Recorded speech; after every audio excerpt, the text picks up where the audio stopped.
हर रात हवेली से आवाज आती थी।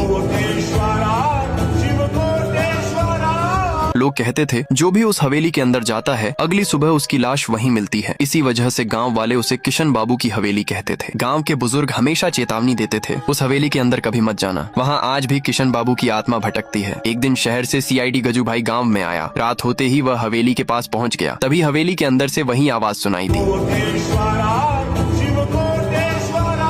गजू भाई रुक गया। तभी पीछे से एक बूढ़ा बोला, बेटा उस हवेली के अंदर मत जाना वरना वापस नहीं आओगे। गजू भाई ने पूछा, आखिर इस हवेली में ऐसा क्या हुआ था? बूढ़े ने कहा, सालों पहले यहाँ किशन बाबू रहता था। वह रिक्शा चलाकर अपना गुजारा करता था, लेकिन उसका सपना था बड़ा सिंगर बनना। किशन की आवाज इतनी अच्छी थी कि धीरे धीरे पूरे गाँव में उसके गाने मशहूर होने लगे। उसकी आवाज सुनकर लड़कियां तक उसकी दीवानी थीं, लेकिन किशन हर किसी को मना कर देता था। उसी गाँव में रूपमढ़ी नाम की एक लड़की थी। वह किशन से सच्चा प्यार करती थी। एक दिन उसने सबके सामने कह दिया, मुझे शादी करनी है तो सिर्फ किशन बाबू से। किशन भी उससे शादी करने के लिए तैयार हो गया। लेकिन गांव के कुछ गुंडों को किशन की बढ़ती शोहरत बिल्कुल पसंद नहीं थी। वे उससे जलने लगे। किशन के गाने दूर दूर तक मशहूर हो गए और उसकी कमाई भी बढ़ने लगी। कुछ समय बाद किशन इतना अमीर हो गया कि उसने रिक्शा चलाना छोड़ दिया। लेकिन तभी किशन ने रूपमढ़ी से शादी करने से इनकार कर दिया। रूपमढ़ी यह बात सह नहीं पाई और उसी पुरानी हवेली में अपनी जान दे दी। उस रात किशन को जब यह बात पता चली तो वह भागता हुआ हवेली पहुंचा। अंदर जाकर उसने रूपमढ़ी को आवाज लगाई, लेकिन कोई जवाब नहीं आया। तभी हवेली के अंदर से रूपमढ़ी की आवाज सुनाई दी,